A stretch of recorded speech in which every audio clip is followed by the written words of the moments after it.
So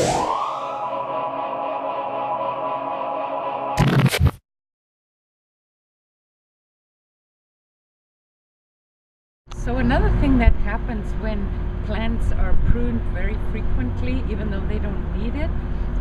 because this is not a situation where a hedge is sought after. People have planted these shrubs obviously to provide greenery here, but this is not a formally trimmed hedge that would be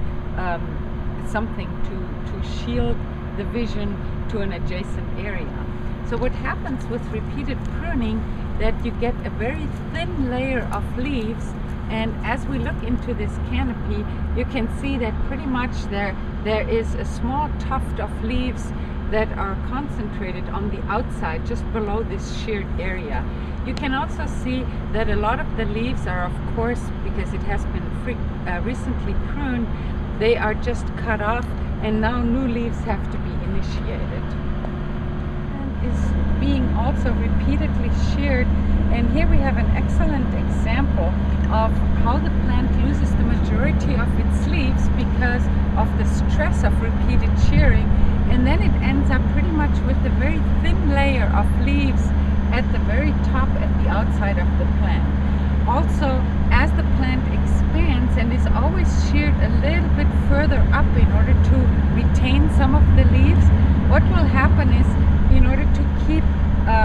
the plant from overgrowing the curb, it essentially had to be cut over here. Now we have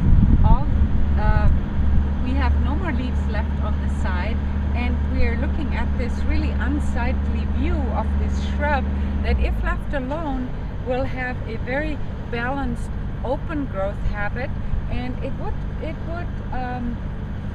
develop probably to a size even a little bit larger. Now, one of the other problems with this is that a plant that is repeatedly sheared like this will not have the flower production that a normal plant would have that is left alone. So by shearing, we stress the plant will produce no flowers, or it will produce just a few clusters somewhere where they are not repeatedly sheared off, and we're losing the natural growth habit.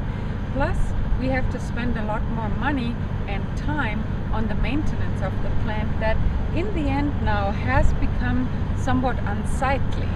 Again, similar to the hopbush, Texas Rangers are actually amenable to being renovated by being cut off above the ground, about 6 inches or so above the ground, and then letting them resprout and let them grow naturally. Now, the assessment that has to be made in this situation is this plant able to reach its final potential, its growth? And I would say, again, this plant is a little bit too close to the curb to let it grow to its natural potential. But because we have another shrub over there,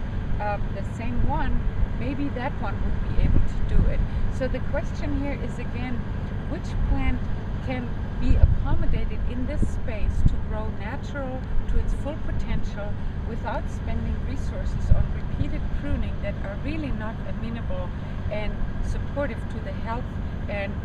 the long-term aesthetically pleasing appearance of this plant.